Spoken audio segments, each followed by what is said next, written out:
Nagsapa rin ang mga deboto sa Baclaran Church sa kabila ng pagbuhos ng ulan ngayong araw ng Miyerkules. Si Vel Custodio sa detalye live. Vel.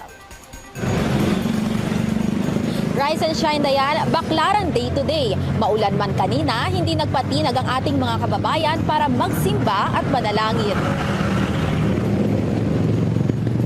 Sa National Shrine of Our Mother of Perpetual Help o Baclaran Church, nagsimba si Lucy Biminda.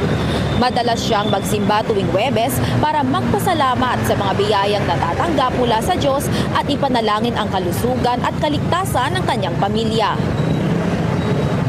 Sa araw-araw, nagigising tayo ng mapayapa. Maiwas sa sakit at sa disgrasya yung mga anak ko. Kasi yung mga binigay niyang grasya sa'yo, naibigay na niya, pasalamatan mo. Kung, di ba? Pasalamatan mo, halimbawa, hiniling mo na gumaling ka. O edi, magpasalamat ka, gumaling ka. Ngayon, hihiling ka. O, gusto mo, makaluwag kayo sa buhay. O, ganun yun. Una pasasalamat bago ang hiling. Bukod naman sa pagdarasal para magpasalamat, ipinapanalangin ni Christy ang mga kababayan natin sa Bisaya sa tinamaan ng bagyo at lindol.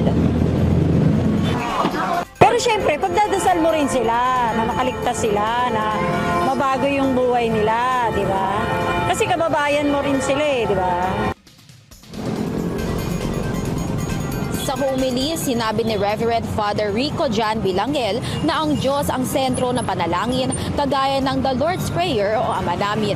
Dahil alam na ng Diyos ang pangangailangan natin kahit hindi pa natin ito banggitin. Ang panalangin ay hindi tulad ng shopping na add to cart, kundi ay add to heart. Dahil ang pagdarasal ay hindi para baguhin ang isip ng Diyos, kundi puna ng Diyos ang ating puso at kalooban. Dayan, para naman sa traffic update dito sa kahabaan ng Rojas Boulevard, maluwag pa ang daloy na trapiko sa northbound lane ng Rojas Boulevard habang bahagya ng may pagbabagal ng daloy na trapiko sa southbound lane.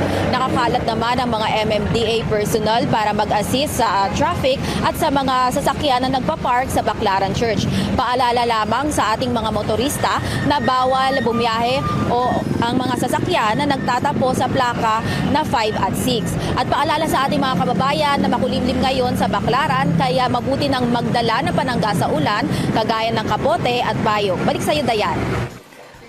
Maraming salamat, Vel Custodio.